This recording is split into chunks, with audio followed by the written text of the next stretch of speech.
작년보다는 좀 낫다고 보시는지 아니면 아직은 좀 시간 걸린다. 지금 하향 국면은 이제 다 끝나고 올해부터는 상향 국면이라고 보고 있어요. 올해는 좀 상향. 제가 보기에도 말씀드리기 어려운 것들도 있는데 상향될 수 있는 요소들이 몇 가지가 있습니다. 그러니까 아마 M트렌드에서 계속 좀 인터뷰를 할 예정이니까 구독, 좋아요 눌러주시면 감사할 것 같습니다.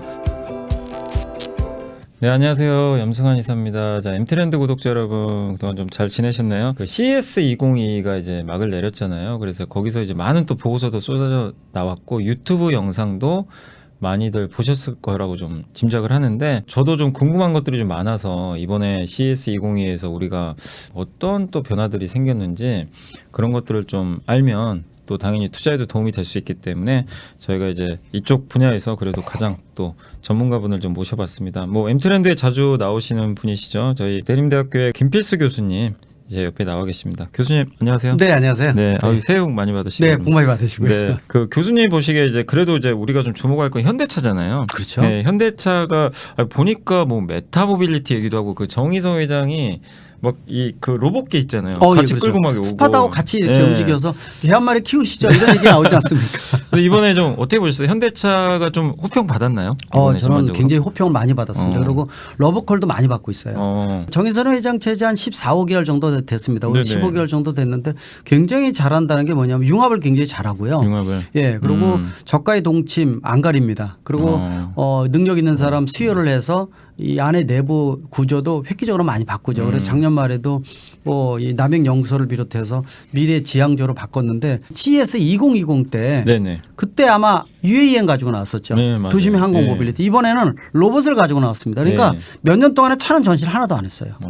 이거는 이 현대차가 전통적인 글로벌 자동차 제작사의 굴뚝 산업을 버리고 미래 모빌리티 플랫폼의 완성이라는 그림으로 가겠다. 네. 그리고 우리가 말하는 마스 모빌리티 에서 서비스라고 그러는데 생애 주기형 모빌리티를 지향을 하겠다는 뜻이기 때문에 이번에는 로봇을 통해서 나왔다는 거. 로봇 자체는 규정이 아예 없어요. 자동차나 항공은 규제, 특히 대한민국 규제 일변도의 포지티브 정책 아닙니까? 규정 속에서 살다가 사업을 못하는 경우가 많은데 로봇은 만들어가고 있는 상태거든요. 그러니까 앞으로 로봇에 차지하는 부분들이 워낙 다양하다는 거죠. 우리가 말하는 의료, 케어에 대한 것들, 고령자 어떤 관리적인 부분들 이런 부분들이 강조됐다는 것은 이 현대차 그룹의 미래가 어떤 그림으로 가는지에 대한 향방이기 때문에 아마 이것의 부가가치가 주도권, 선도 주자로서의 의미가 크기 때문에 이거의 가치 인정이 나중에 좀 주가에 반영되지 않을까. 그런 측면에서 자꾸 떨어진데 이거 어떻게 라고만 생각하지 마시고요. 올해 올라갈 수 있는 요소가 좀 몇 가지가 있으니까 한번 기대해 보셔도 좋을 것 같습니다. 그러니까 이게 정의선 이제 회장 체제로 넘어오면서 그건 저도 명확히 보이더라고요.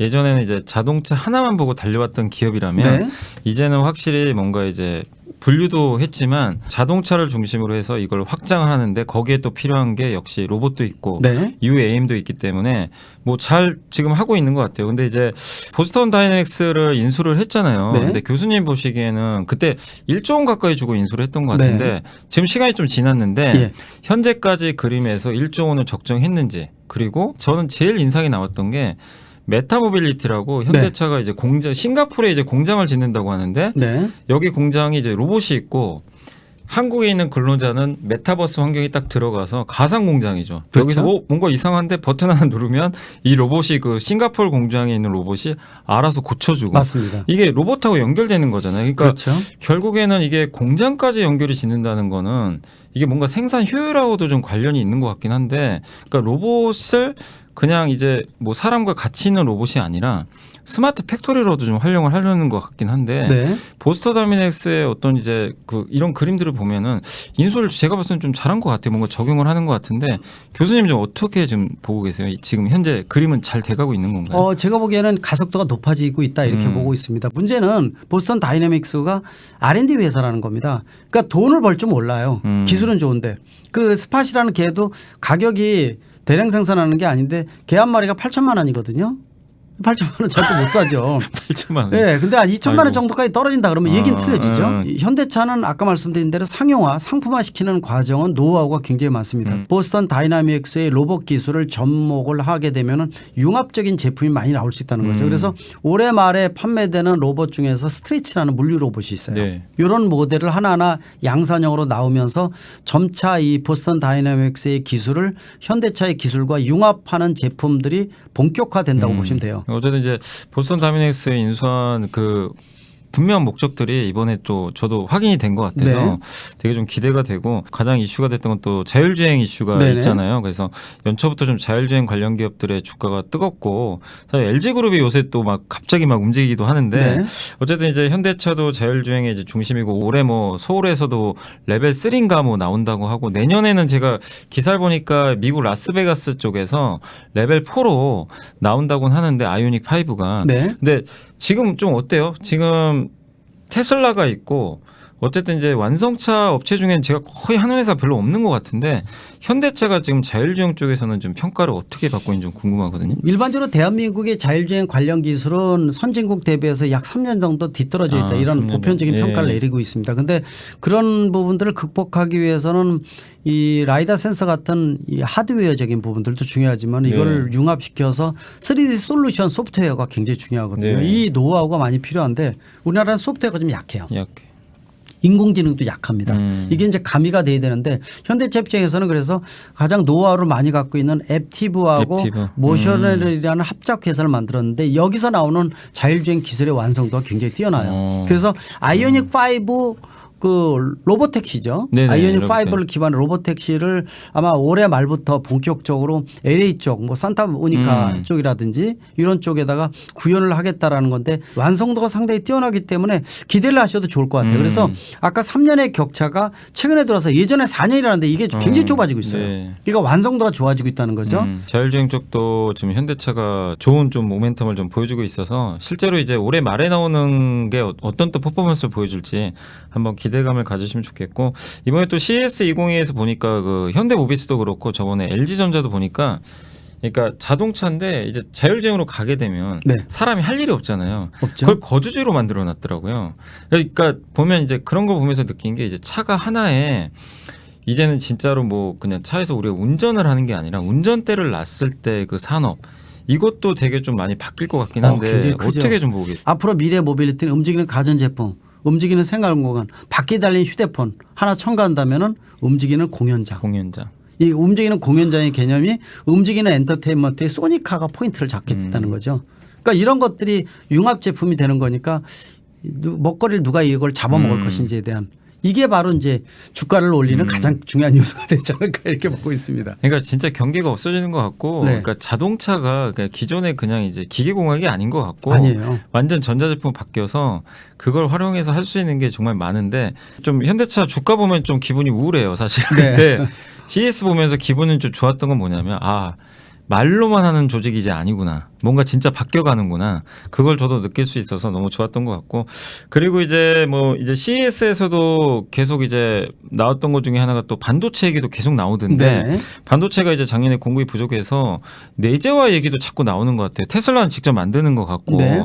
그 현대차는 지금 어때요? 그림이 현대모비스 중심으로 내재화한다는 얘기도 있고 아니면 조달받을 거다 이런 얘기도 있는데 지금 현대차의 그림은 어떤가요? 내재화 쪽인가요? 아니면? 내재화를 하고 있다 이렇게 보시면 돼요. 근데 하고 내재화라는 게 이제 한꺼번에 다 할 수는 없어요. 뭐 아시겠지만은 차량용 반도체 자체가 수익 모델이 굉장히 떨어지면서 공정은 많고 또 안전성 같은 조건들이 굉장히 까다롭다 네네. 보니까 굳이 안 합니다. 그렇다고 기술 난이도는 지금 삼성전자나 SK 하이닉스 수준이 워낙 높기 때문에 네. 진입 장벽도 좀 높은 편인데 얼마 전에 대통령까지도 발언을 했지만은 현대차하고 삼성전자 같이 차량용 반도체 네. 합작 생산했으면 좋겠다. 이미 진행을 하고 있다라고 보셔도 돼요. 그러니까 삼성전자는 파운드리 형태로 진행을 하고 네네. 그리고 현대차는 모비스나 이런 데하고 팹리스 형태로 해서 설계를 한다고 보시면 돼요. 그리고 중요한 것이 지금까지 차량용 반도체가 재작년부터 문제가 생겼지만은 이거 언제까지 외부 위탁을 맡길 수는 없거든요. 기술 난이도는 떨어지는 거 인센티브 좀 주면서 수익률을 좀 보장을 해주는 게 정부의 역할이기 때문에 일부 전략물자화할 필요가 있습니다. 또 최근에 이 전기차 전용으로 들어가는 차량용 반도체는 좀 더 기술 집약적인 게 많이 들어가고 통합 칩 형태로 개발되고 있는데 이런 것들은 얼마든지 우리나라가 기술 수준도 높고 구현이 가능해요. 그러니까 정부에서 R&D 비용부터 인센티브를 좀 주고 삼성전자, 현대차 시너지를 낸다면 충분히 가능하다고 네. 보고 있어서 3%만 국내에 생산하고 97% 해외 수입했었는데 10%까지는 국내에 생산을 할 가능성이 높습니다.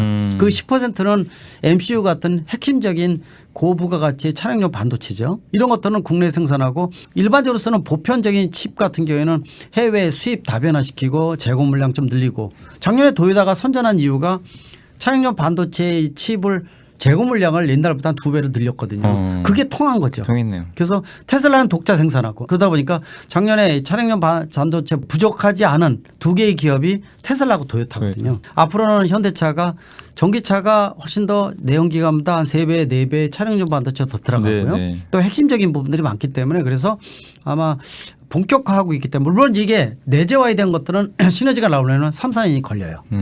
그전에 이제 수입 다변화시키고 재고 물량 늘리고 해서 아마 좀 풀리고 있는 과정이니까 내재화에 대한 것들도 아마 좀 진행할 거고. 걸리는 게 이번에 그 BBB 법안이라고 빌드백 베러 법안을 보면 아직 통과는 안 됐지만 미국의 노조를 갖고 있는 공장에서 생산하면 보조금 더 주잖아요. 맞습니다. 근데 현대차 엘라바마 공장 노조 가입이 안 돼 있잖아요. 맞습니다. 그러면 이건 또 페널티인데 이 고민이 방법이 돼요. 있나요? 어떻게 좀 아마 이 고민을 할 거예요. 노골적으로 하기는 쉽지는 않을 겁니다. 바이든 대통령이 노조가 워낙 이제 선거 때 노조의 힘을 많이 받았기 때문에 네. 노조를 챙긴다는 측면이 있지만은 세계에서 노조가 있는 데에서 인센티브를 주겠다라는 것 자체가 칼자루 주고 휘두르는 거지 않습니까? 예. 이거 만약에 대한민국에서 한다 못합니다 이거. 음. 이제 중국이나 미국까지 강대국이니까 칼자루 주고 휘두르니까 네네. 국제 관례를 벗어나는 거거든요. 어. 예, 이런 것들은 적용하기도 쉽지도 않지만 문제점이 좀 있는 거예요. 그러니까 노조가 있어야지만 지원해 주겠다라는 것 자체는 그렇지 않아도 노사 양측에 있어서 가장 중요한 걸림돌 중에 하나가 노조의 경영 참여거든요. 예. 예, 이번에도 뭐 통과됐지만 국내에서도 노동이사제에 대한 부분들 굉장히 고민이 많은 겁니다. 이게 왜냐하면 노조가 경영에 참여가 하게 되면 생산성이나 능동적 대처가 굉장히 어려워지거든요. 그런 측면에서 미국에서 이게 통과가 되면은 상당히 고민은 많겠지만은 미국에 있는 자동차 공장이나 이런 데는 그렇다고 인센티브를 주기는커녕 미국에서 만드는 거 메이드 인 아메리카거든요. 그런데도 네. 불구하고 불이익 준다는 거 문제가 좀 있습니다. 물론 이제 타개할 수 있는 방법도 있긴 있을 거예요. 노골적으로 할 수는 없거든요. 그러니까 제가 보기에는 고민은 되고 또 미국이 지금 말씀하신 대로 이 합작 배터리 공장을 만드는 이유는 안정된 배터리 공급이 가장 중요한 네네. 요소입니다. 아무리 40만 대 만들어도 40만 대의 배터리 세트가 없으면 의미가 없거든요. 그렇죠. 그러니까 그걸 확보하기 위해서 안정되게 하는 건데 현대차 입장에서도 그걸 모를 리가 없어요. 그리고 이미 국내 배터리 3사하고 끈끈한 부분들도 네, 있기 맞아요. 때문에 아마 그런 부분들이 미국에서 굳이 할 필요는 없다라는 부분이 가지고 저걸 하니까요. 그런 부분들인데 고민할 겁니다. 미국이 노골적으로 자국 우선주의가 눈에 보이는 정책이 많아지고 있다는 거죠.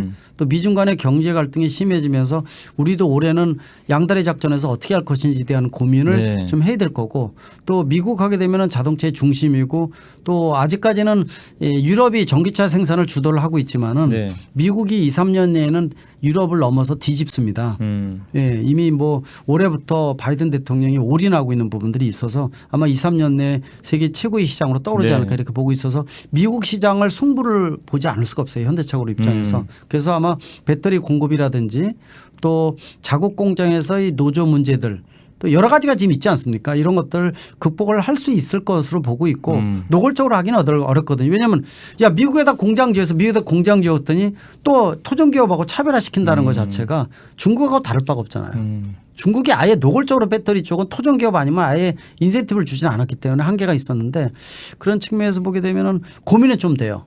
예, 페널티 요소가 있을 것인가에 대한 것들 앞으로 네. 또 이게 과연 사람을 노조에다가 인센티브를 준다라는 것도 세계에서 유일무이한 제도거든요. 이런 제도 없거든요. 물품에서 주는 게 아니라 예를 들어서 미국에다 만들면 인센티브 준다라는 건 이해가 되지만은 노조가 있어야지만 준다라는 예, 거는 맞아요. 사람에 관련된 건 문제가 예. 틀리거든요. 예. 그렇다고 뭐 알라바마 조지아 공장이 미국 노동자들 쓰지 다른 사람 쓰는 게 아니잖아요. 예, 그러니까 상당히 좀 또 미국에서 러버콜을 하고 있는 게 배터리 공장도 그렇지만 반도체 공장도 그렇고 그런 부분들이기 때문에 노골적하기는 어렵다라는 측면에서 좀 더 추이를 좀 보셔야 될 것 같아요. 이 네. 부분들은. 근데 이제 단독 기사라서 100%인지 모르겠는데 LG 에너지 솔루션하고 이제 혼다랑 합작 공장 만든다는 뭐 논의 중이라는 얘기도 떴고 미국에 도요타도 이제 미국에 이제 진출 선언을 해버렸고 네. 폭스바겐도 있고.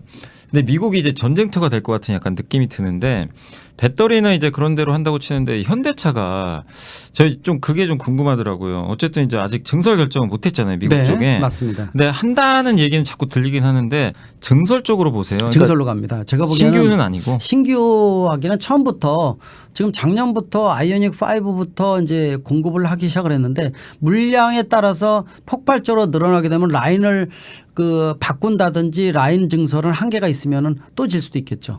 또 질 수도 있겠지만은 새로운 지역에다가 전기차 공장을 별도로 만드는 거는 비용이 굉장히 많이 들어가요. 비효율적인 게 많죠. 비율적. 예, 그래서 도리어 알라바마 조지아 쪽에다가 붙여서 짓는다든지 일반 가장 좋은 건 증설입니다. 라인 자체를 전기차 라인으로 만드는 거죠. 몇 개는 내연기관차 라인을 몇 개는 하나하나 증설하면서 늘려가는 형태가 가장 효율적이고 또 능동적으로 대처할 수도 있고 왜냐하면은 현대차 같은 데는 공장을 만들면은 핵심적인 부품사가 같이 동반 진출을 하는 게 네네. 일반적입니다. 그러니까 20개 정도가 들어가거든요. 그러면은 옆에서 이 부품사가 있기 때문에 여기서 공급받는 형태가 가장 원만한 방법이기 때문에 증설 쪽으로 봅니다. 증설 쪽으로. 예. 네. 새로운 공장은 뭐 획기적으로 어떤 전기차 공급이 뭐 내연기관차를 넘어서 너무 획기적이다. 그래서 이 양이 부족하다 할 때는 질 수도 있겠지만은 제가 보기에는 증설 개념이 맞지 않나 이렇게 보고 있어요. 주식 투자하신 분들 중에 조금 이제 주가 측면에서 보면 네.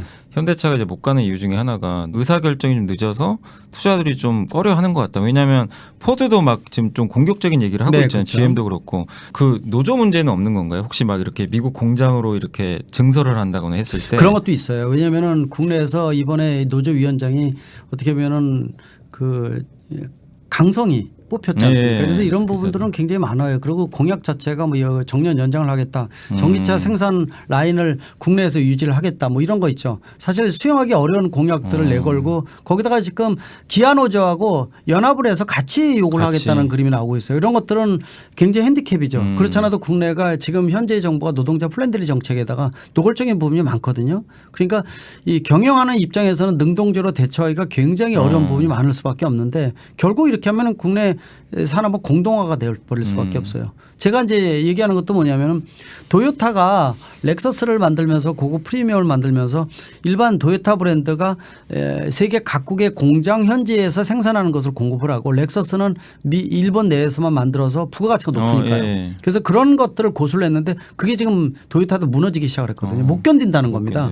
예. 근데 국내 같은 거 뭐 아시겠지만은 뭐 울산 공장을 중심으로 해서 연봉 자체가 워낙 높은 편인데 고비용 저생산 저효율 구조거든요. 근데 전기차에 대한 부분들은 그래서 제네시스 같은 경우는 국내에 생산하는 게 좋죠. 국내에 생산해서 부가가치가 높으니까요. 네네. 하나 남는 비용도 크고 또 연봉이 높다 하더라도 대처할 수 있는 융통성이 좀 있어요. 근데 대중 브랜드는 한계점이 있거든요. 전기차 아이오닉 5는 대중 브랜드 전기차입니다. 그러니까 그죠. 이제 네, 맞아요. 제네시스 전기차는 국내에서 만들고 그래서 그런 부분들은 미국 공장으로 나갈 수밖에 없는 부분이어서 아마 그런 아까 말씀하신 그런 어떤 핸디캡도 무시할 수는 없죠. 국내의 어떤 노사 관계라든지. 근데 현지 진출하는 건 공격적으로 갈 수밖에 없어요. 할 수밖에 없다. 예, 일자리도 변화가 크게 일어나기 때문에 업종 전환이나 전환 교육도 필요하고 정부의 어떤 일자리에 대한 그림도 그려야 되기 때문에 왜냐하면 자율주행하면서 물류부터 무너지거든요. 네네. 이런 것들은 물류 인력에 대한 것들은 일자리가 흔들거릴 수밖에 없습니다. 그러니까 이것저것 따지다 보면 먹거리까지 놓치게 되면 도태돼 버리는 거기 때문에 지금 변화에 대해서 능동적으로 현대차가 빨리 움직일 거로 보고 있어요. 그런 부분들은. 그래서 굳이 수면 위로 안 올리는 것도 있는 거죠. 왜냐하면 노골적으로 자 생산 라인을 미국에서 3개 라인을 증설한다. 굳이 안에 노조에 긁어서 부스럼 만들 이유가 없다는 거죠. 그냥 스며 들어가는 게 좋죠. 스며 들어간다. 그런 전략이 지금 입장에서는 가장 좋고 또 이번에 국내에서 대선이 있다 보니까 누가 되느냐에 따라서 대선 전략에 따라서 그림이 틀려져요. 노동자 플랜들리냐 비즈니스 플랜들리냐 이런 것도 틀려지기 때문에 네네. 사실 이런 거에 영향을 받는 게 좋은 게 아니죠. 그죠. 글로벌 기업이 되려면은 이런 거에 대해서 그렇지 않아도 국내가 규제를 매도 포지티브 정책에 의해서 저도 욕을 엄청 많이 하지 않습니까? 근데 이런 상태에서는요 리쇼링 불가능하고 국내에서 기업 안 해요. 외국으로 나가죠. 내가 왜 여기서 이 힘들게 여기서 사업을 합니까? 이런 논리가 성립이 되면은 안 투자를 안 하는 거죠. 그러니까 좀 더 큰 그림 그릴 수 있는 노사 관계가 굉장히 중요하고 노조도 그런 융통성을 발휘 안 하면은요 기업이 망하면 노조 없어요. 정부도 마찬가지입니다. 그러니까 좀 더 네거티브 정책을 확산시킬 수 있게끔 큰 그림 그리고 멀리 보는 시각이 필요한데 너무 5년 단임제도 5년 동안 끝장내려고 그래요. 그게 문제점이죠. 길게 보는 시각이 필요한데 그래서 더더욱이 지금이 융합 개념으로 가장 많이 변하는 시기 가장 중요한 시기이기 때문에 이번 대통령이 그래서 더더욱 중요합니다. 예, 역학관계도 그렇고요.